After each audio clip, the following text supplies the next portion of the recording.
Beleza, tudo bem? Aqui é o Rafael Campos e hoje nós iremos falar sobre o Xenocyber, ou também conhecido aqui no Brasil como US Mangá. É uma temática um tanto interessante porque eu não posso muito mostrar as imagens, tanto que até dei uma borrada aqui no fundo para ficar um tanto menos explícito, porque ele é um OVA, um anime, um filme não finalizado. Porque o que acontece? Xenocyber, ele é uma história de uma arma biológica desenvolvida a partir de duas irmãs que possuem poderes paranormais, e com isso se desenrola uma questão tanto ética e moral, quanto houveres seres humanos, sempre eles terão a vontade e a ganância de conquistar, destruir, em cima de qualquer custo. Essa é a premissa por detrás de Xenocyber, tanto que se você for pegar a palavra e quebrar no menu Xenocyber, você já consegue ter uma ideia de mais ou menos como que funciona essa história. Mas antes de a gente conversar mais a fundo de alguns detalhes interessantes que eu posso convencê-lo ou não de assistir isso, eu vou explicar mais ou menos como vai funcionar a história, mais ou menos como eu estou fazendo nas reviews de outros filmes e de alguns animes, explicar mais ou menos a história, e se te interessar, obviamente, você pode assistir. Mas já deixo já antemão que ele é uma animação um tanto proibida, um pouco polêmica. Obviamente, hoje em dia, alguns órgãos, algumas vezes, alguns pedaços de gente ou algumas outras formas em formato de animação pode ser não tão peculiar, principalmente para a galera que gosta de um Mortal Kombat da vida. Obviamente o que vai aparecer não é muito nada demais, porque não existe nada mais 18, só algumas vísceras que explodem aí na sua tela. Interessou? Beleza, então bora lá conversar um pouquinho mais sobre Xenocyber e o S-Mangá. Basicamente nós temos uma junção de uns 4 ou 5 episódios, e você percebe que pelo fato da animação ela vir baseada no mangá e o mangá ser uma história que não foi finalizada, nós temos claramente um final aberto. Porém, esse final aberto, ele realmente é muito aberto. Você pode ter trolhos de interpretações a partir disso. Então, nosso primeiro episódio, basicamente, ele apresenta os Vraja, que é basicamente a energia que está desenvolvendo essa arma biológica, e mostra que existe duas irmãs, uma mais relacionada em relação à mente e a outra mais o corpo, onde tem essa unificação entre esses dois seres, e com isso consegue despertar o verdadeiro poder, a verdadeira essência dos Vraja. E o que é legal é que tanto os nomes que falam tanto de uma referência um tanto com a cultura indiana, ele é bem legal, mas realmente é só literalmente o nome. E existe toda essa ideia, mostra mais ou menos o cenário, mostra mais ou menos qual que é o tempo e a localização que acontece em Hong Kong. Então, basicamente, os primeiros 40 minutos serve para você mostrar a imponência, mostrar o personagem, mostrar o universo e sim, obviamente, o timbre e o tom. Já no nosso segundo episódio, já mostrando como que funciona, e já tem a unificação e já tem a transformação, basicamente tanto no episódio 2, 3 e 4, até mesmo 5, mas o 4 e o 5 eles são tanto diferenciados, o 2 e o 3 conta mais ou menos a mudança disso, vai meio que ela vai lutando contra outros robôs, vai destruindo aqui, vai explodindo ali, mostra um pouco da maldade humana em diversos níveis diferentes, tanto a experimentação em pessoas, até mesmo o genocídio de uma forma mais generalizada. Tanto que nós temos, Xenocyber, como o principal nome trazido aqui. Já no nosso terceiro episódio mostra já uma outra evolução, onde mostra que existe sim variantes desses Vraja, que seria no caso os Vrajonoides, que é meio que a experimentação em segundo plano, meio que aprendemos como fazer mais ou menos, vamos tentar replicar em larga escala. E simplesmente acontece e mostra uma luta, explosão e morte, dá um puta salto no tempo, 4 e 5º episódio, que tá muito mais parecido como um filme, um OVA, que fala que depois, lá do século 24, 400 anos de luta contra a nossa protagonista que quer destruir a humanidade por algum motivo, provavelmente pelo fato dela não confiar mais nos humanos. Então, durante esses 400 anos existe essa luta diária e mostra essa referência novamente com a Arca de Noé, com poucos humanos, dentro a um cataclisma de uma maneira generalizada. Eu falei de uma forma assim bem superficial de como que é a história, porque basicamente a história é algo superficial mesmo. Não tem muita profundidade, não tem muito punch, não tem muito desenvolvimento de personagem, tanto que é um anime baseado no mangá não terminado, onde existe um OVA como complemento. Então são 5 episódios, você consegue facilmente encontrar, por exemplo, até a versão dublada, 2 horas e 10, você já mata tudo.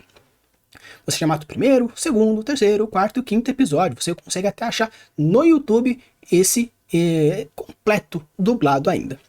Então você percebe que assim, é uma mescla muito bizarra. É algo que apareceu em 1997, sendo que já existe uma censura muito forte hoje. Se a gente voltar lá para 97, né, já bastante tempo atrás, você percebe que sim, é algo muito polêmico.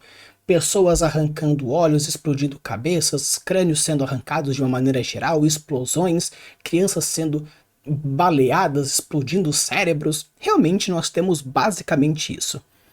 É algo interessante para aqueles que gostam de um gore, gostam de um terror, um Junji Ito, por exemplo. Sim, ele é graficamente bem interessante. Se você busca uma plot, uma narrativa, eu não sugiro muito assistir. Se você quer buscar algo violento e algo assim bem, vamos dizer assim, um cyberpunk bem mais dark, mas não para um terror, mas sim para uma visualização um pouco mais grotesca, eu sugiro demais que você assista. Mas se é apenas isso e não tem mais muito o que dizer, por que carambas eu estou gravando um vídeo que é interessante você pelo menos dar uma chance caso você goste?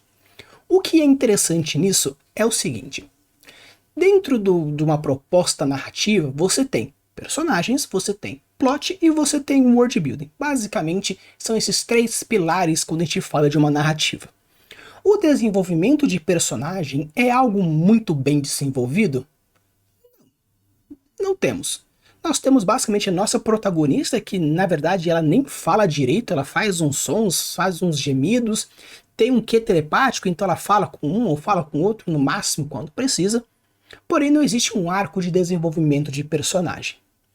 Já no caso de uma plot, onde nós temos a apresentação num primeiro episódio de 40 minutos, um desenvolvimento levemente num segundo e num terceiro, salto no tempo, episódio 4 e 5, meio que em formato de filme, um formato de OVA mais curtinho, meio que um curta-metragem, não um longa-metragem. E basicamente nós temos isso como plot, onde mostra o sentimento de que o ser humano futuramente vai se destruir, seja em suas mãos ou seja na sua própria criação. Esse é o intuito, essa é a mensagem trazida em Genocyber.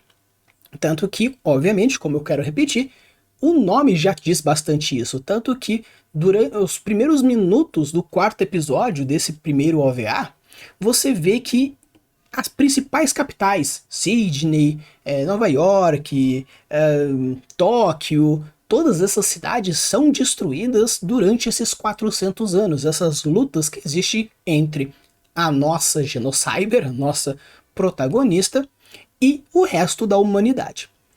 E o que é interessante, então, por que raios eu estou sugerindo que vocês assistam? Simplesmente pelo world building. Ah, mas se um dos tópicos é interessante, se o personagem é ruim, se a plot é ruim, apenas o world building é interessante, por que raios eu deveria assistir? Bem, num canal de world building, eu acho que mesmo que uma plot e um personagem sejam tanto meio que fracos, pelo menos algo que dá para se aprender utilizando o world building e o conhecimento do world building trazido aqui em Genocyber. O que é interessante se mostrar? Primeiramente, o show don't tell deles é um que é interessante. Obviamente existem explicações, até que bem bastante, vem tanto de flashbacks, quanto de gravações, quanto de explicações, ou seja, as 3 formas mais clássicas e preguiçosas de se explicar existe aqui. Então, mas novamente sim, mas estamos falando aqui de processo narrativo, não necessariamente o world building. O que é interessante é que eles tentam ao máximo a partir dessas explicações, utilizando de especialistas, de cientistas, de investigadores, de pessoas que viveram e vivem aquela situação, para trazer o máximo de autoridade possível e montar um setup para que fortaleça a suspensão da descrença. Então aqui eu sugiro bastante que você entenda o que é um setup. Um setup eu já falei em outros episódios, mas irei reforçar aqui o conceito. O setup basicamente é você preparar o seu leitor, o seu jogador, aquela pessoa que vai usufruir do seu world building, com o objetivo de preparar o terreno. Seria, vamos começar a jogar o jogo War, tabuleiro. Eu tenho que separar as peças, tenho que colocar os peõezinhos no lugar certo, tem que escolher os objetivos, tem que pensar na estratégia. Antes de começar a rolar os dados, existe esse setup. Para a galera que vai jogar o xadrez, precisa separar as brancas das pretas, precisa colocar as torres nas pontas, os peões na frente. Então tem todo um preparo de tabuleiro antes de começar. Numa história, numa narrativa, o setup é você ir preparando o seu leitor para receber a informação. Seria basicamente você quer mostrar uma história de fantasia. Você pode muito bem jogar toda a fantasia fantástica de uma vez só, aquela alta fantasia mais forte, mais grotesca, no seu leitor, e ele vai recebendo aos poucos, e assim pode demorar um tanto para digerir toda essa fantasia de uma vez. Porém, pelo menos quando vier coisas muito fantásticas, o leitor já está meio que preparado, minimamente extasiado para conseguir receber essa alta fantasia. Porém, alguns escritores preferem ir montando o seu setup aos poucos para que a pessoa vá digerindo o seu universo fantástico até que a pessoa já esteja preparada mentalmente para receber os grandes fantásticos e com isso fazer a sua história. No caso aqui, o que acontece? Como existe muita coisa que vai sendo apresentado e é algo muito curto, é 20, 30, 40 minutos, uma história inteira dentro de um único episódio, ele precisa que muita informação precisa ser assimilada. O poder, as habilidades, a origem, as capacidades, as formas, os limitantes, tudo isso precisa ser explicado e entendido para que alguma coisa tenha mais impacto ou menos impacto. Por isso que, entre uma cena e outra, existe uma explicação de uma gravação, um flashback, ou uma explicação propriamente dita, para que com isso você consiga absorver todas as informações, para que quando acontecer de uma forma muito mais visual, você consiga absorver de uma forma melhor. Você já entende o que é o Shadow, por exemplo, o Mind Shadow, que é toda a energia que é emanada daquele ser. Já explica isso anteriormente para quando ele aparecer fica mais fácil. Ele já explica a conexão mental entre um ser e outro, os poderes telepáticos, os poderes paranormais. Já tem todo esse setup que já vai construindo, já vai sendo explicado para quando simplesmente aparecer uma menina e puff, explode a cabeça de alguém, você já imagina, faz sentido, ela é uma paranormal. Então você vê que existe esse setup mais bem produzido, bastante reforço, às vezes com show don't tell, às vezes com um tell literal, para conseguir ter uma preparação. Porém, como é algo que vem muito rápido, muito dinâmico, às vezes você pode ter assim uma má digestão quanto a isso. Se você é uma pessoa que gosta mais de uma aventura, gosta muito mais de ação, e menos de sequência, como a gente chama de cena e sequência, a ação que está acontecendo e a sequência é a sua introspecção, é a sua reação a partir daquela ação. Então se você gosta muito mais de ação, você vai conseguir absorver fácil, porque o seu entendimento vai vindo junto com a ação que vai acontecendo. Existe pouca introspecção a partir de uma reação, porque vai ligando uma na outra, e quando chega um momento que acabou, já acabou o episódio e já vai entrar para o próximo. Então, em alguns momentos narrativos, é interessante você ter essa cena e sequência um tanto dinâmica para que a pessoa crie uma vontade, um gatilho para poder ir para o próximo episódio com muita vontade. No caso de uma série, né, ou algo mais seriado, existe às vezes uma distância de um dia para o outro ou de uma semana para outra para o próximo episódio. Então é muito comum, muitas vezes, quando tem aquela barriga, que é aquele momento da história que dá aquela entroncada, criar um puta clímax, porém o clímax só ser acontecido no próximo episódio, para que a pessoa fale. Seria meio que a pessoa vai comer, mas antes de sentar na mesa é retirado o prato para que a pessoa sinta mais fome e quando chegar lá comer com mais vontade e voltar para que a pessoa possa comer mais. Meio que seria um gatilho gatilho do vício, vamos chamar dessa forma. Obviamente não existe isso, mas é aquela vontade de não soltar o osso, aquela vontade de virar a próxima página. No caso de uma história, perfeito, que a pessoa vai virar a próxima página. Porém, se você quer fazer com que a pessoa vá atrás do seu próximo livro ou de mais coisas, você precisa finalizar aquele trecho com um gatilho muito forte para que a pessoa queira esperar ou ir atrás do próximo. Então você pode fazer isso de várias formas, e aqui no Genocyber você percebe que esse gatilho é muito mais na ação. Você querer ver o que mais ela pode fazer dentro dessas consequências.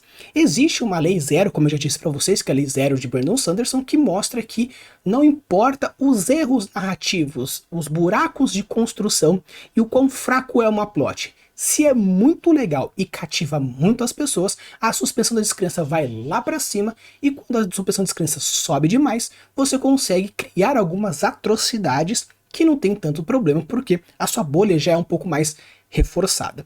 E aqui em Genocyber, para reforçar essa bolha, não apenas está na diversão, mas sim também no gatilho da autoridade. O gatilho da autoridade basicamente é você mostrar que você manja muito daquilo que você está falando, e a pessoa vai acreditar nas suas palavras porque você mostra que você realmente entende. Se você é um especialista em alguma coisa e você quer trazer essa especialidade para dentro da sua história, a pessoa vai entender que você é especialista nisso, vai entender que você manja disso, e quando aparecer algo absurdo, ela pode considerar, bem, é absurdo para mim que não conheço, porém se a pessoa que está se mostrando alguém que manja daquilo está trazendo um reforço e dizendo que sim, existe, é possível dentro das suas limitações ou das suas liberdades poéticas, eu vou acreditar.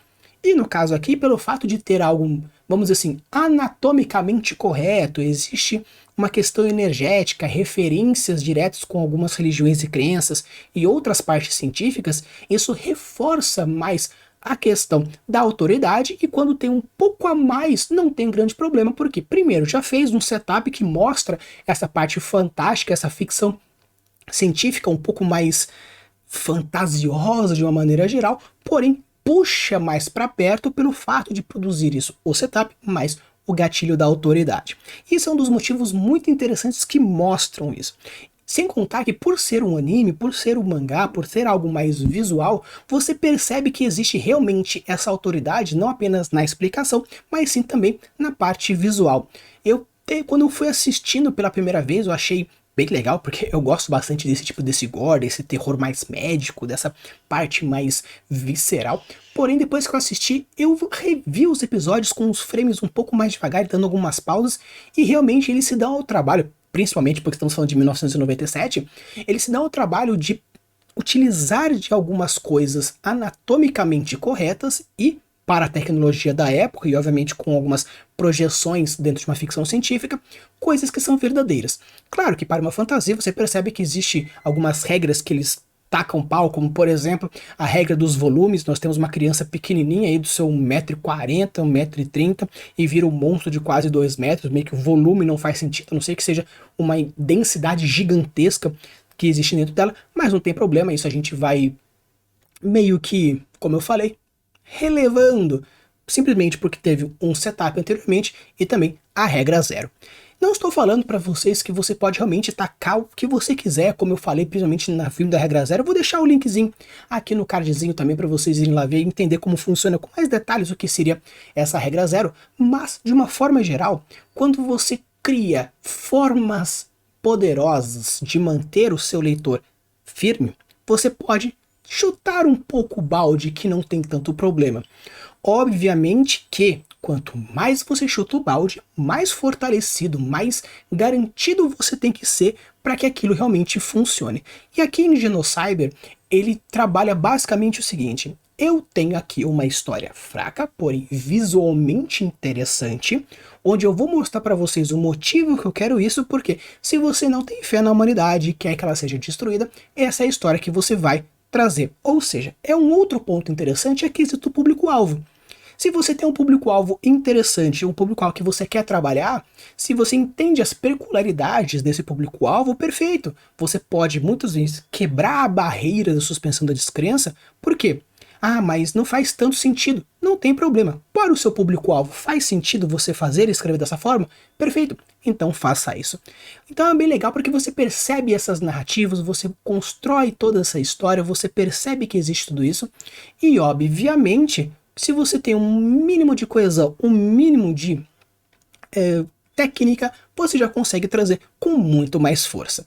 Então, Genocyber aqui, o nosso US mangá, é uma história fraca, ela é uma história com desenvolvimento bem zoado, com os protagonistas bem assim a desejar, porém, se você gosta de ação, é o público-alvo. Se você gosta de ficção científica, é o público-alvo. Se você não gosta da humanidade, é o público-alvo. Você gosta de um gorezinho e umas partes sendo explodidas, você é o público-alvo.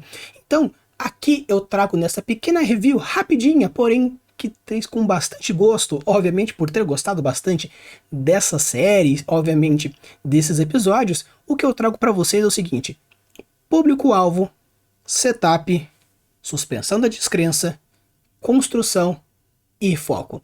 Esses são os pontos importantes que, apesar de Genocyber ser uma história muito fraca, desenvolvimento péssimo, um personagem bem desgostante, você assiste 2 horas e 10 e você não se sente mal. Obviamente pode ser com o estômago embrulhado, dependendo da sua força contra esse tipo de situação, mas você acaba pensando, puxa, que legal. Obviamente, assistir 2 vezes pode ser que você não consiga, se não tiver com a mente preparada, obviamente. Porém, como que você conseguiu assistir 2 horas e 10 de pessoas sendo explodidas aqui, explodidas ali, e mesmo assim você acabou curtindo até? Porque você é o público, teve o gatilho, teve o alvo, teve o setup, e com isso você fechou dessa forma. Então, pessoal, essa aqui foi a minha review de Genocyber, apesar de ser uma coisa um pouco mais superficial, porque pelos termos do YouTube também não é muito possível trabalhar isso, apesar de existir o Genocyber que você pode encontrar dublado dentro do YouTube, eu prefiro evitar algumas palavras e alguns detalhes mais sórdidos, simplesmente porque eu acho mais interessante a gente trabalhar a técnica, e se você curte esse tipo de conteúdo, obviamente é só correr atrás, que fácil você consegue. Chega aqui no próprio YouTube, Genocyber ou US Mangá dublado, obviamente você vai conseguir achar outras mídias, também é possível. Se você tem algum anime, algum filme, alguma outra mídia que você gostaria que eu trabalhasse e desse a minha visão, o meu review, o meu conceito em cima disso, deixe aqui nos comentários o nome e aonde eu posso encontrar, que assim eu terei o grande prazer. Se for uma série, alguma coisa um pouco maior, eu vou fazer a regra de 1/3. Assisto 1/3 daquilo que você propôs e darei o meu parecer. Se for um filme, é algo mais fácil. Se for uma série ou um anime, alguma coisa, vai ficar nessa forma. Quero que você faça de One Piece. Vai ver 300 episódios para fazer One Piece. Não, se é um anime muito grande ou uma série muito grande, eu pego um arco ou alguma outra coisa específica para trabalhar simplesmente esse contexto. Use e abuse das suas criações e deixe os mundos cada vez mais incríveis. Valeu!